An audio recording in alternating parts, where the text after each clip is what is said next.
1992. Started with some friends from Miami down south, and we've been going strong ever since. When did you, you started, and what inspired you to keep this going? I mean, I love it, every day. I mean, I know I'm not a millionaire or whatnot, but that's, I think that's not what we're going for, We're more going for, like, doing what we want to do and be happy with that, as opposed to, riches or whatever most people think that, that life should be about, so. So how did the sneaker community just inspire you? When did you buy your first shoe? Well, I grew up, skating in the 70s and 80s in Miami, so, like, the thing was, back then, just like, I guess this is how they kind of fused together, Like, so, like, back then,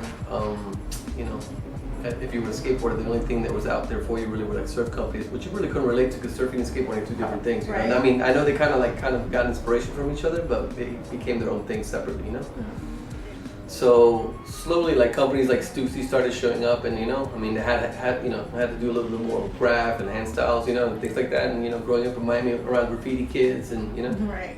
and that kind of scene, it just seemed like this is something really cool and new, that maybe we can do our own thing, Where were you born? Me, originally I was born in Queens, New York, and then I moved down to Miami probably when I was 10 months. So I grew up, I just grew up in Miami until I came up to Tallahassee. And I came up to Tally in '91, and then little by little, just by selling a friend of ours had a clothing brand, Pervert, out of my house. Right. That money went back, little by little. I could stack a little bit of money.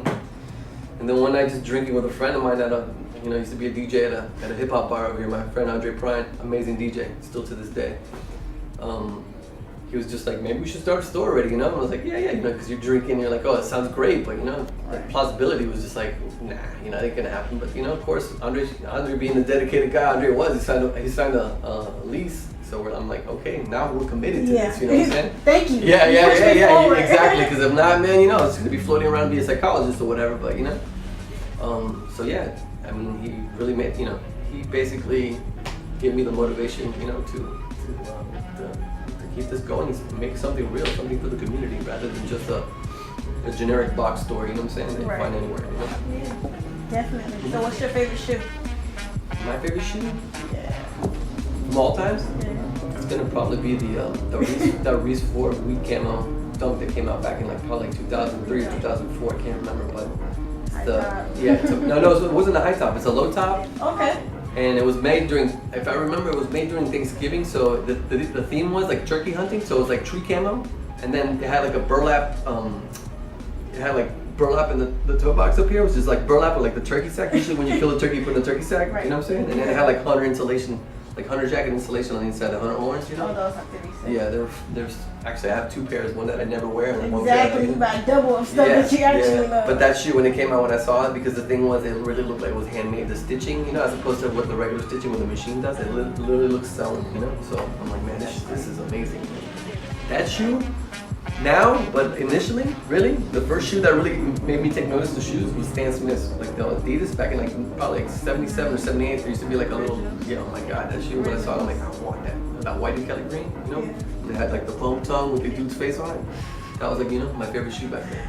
Sick. Mm-hmm. All right, well, tell us a little bit about these Phase 1 skateboards. Yeah, well, these decks. I'm really proud of our decks. Our decks are like probably the last thing still made in the U.S. Like everything else on this wall is either made in Mexico or, or China. Nice. And then you wonder where all the jobs are, you know what I'm saying? So I'm really like, our decks are like the cheapest decks on the wall, and they're still made in the U.S. And like I'm saying, it's the most popular deck in this town. Like if you go to the skate park, you realize the majority of kids, that's where they skate, Yeah, I see a few of them out there with your boards. Mm-hmm. Yeah, it's like basically like the town favorite, So, that started, and that's another thing. It's made by a homie of ours that lives in Alabama, and I've been doing business with him since '95, making these decks, So I can't believe it's gonna be 20 years next year, so we have to do like you gotta do a big thing for that, yeah. Like a big, Definitely gotta show up for that. The big anniversary deck for sure with like 2 X's, So yeah, but I mean, they're just our decks, they've been the same shape forever, and kids. This is the thing, most people when they start skateboarding, they kind of just look at the graphics more than understand that it's really the shape of the board that's important, Right. All right, so how do you feel about Six Soul starting this new epidemic in Tallahassee? I can't be any happier for them, you know what I'm saying? the whole sneaker community coming together, you know, changing thoughts, opinions, shoes, you know, just a whole like a hub for everybody to come together, you know. Exactly.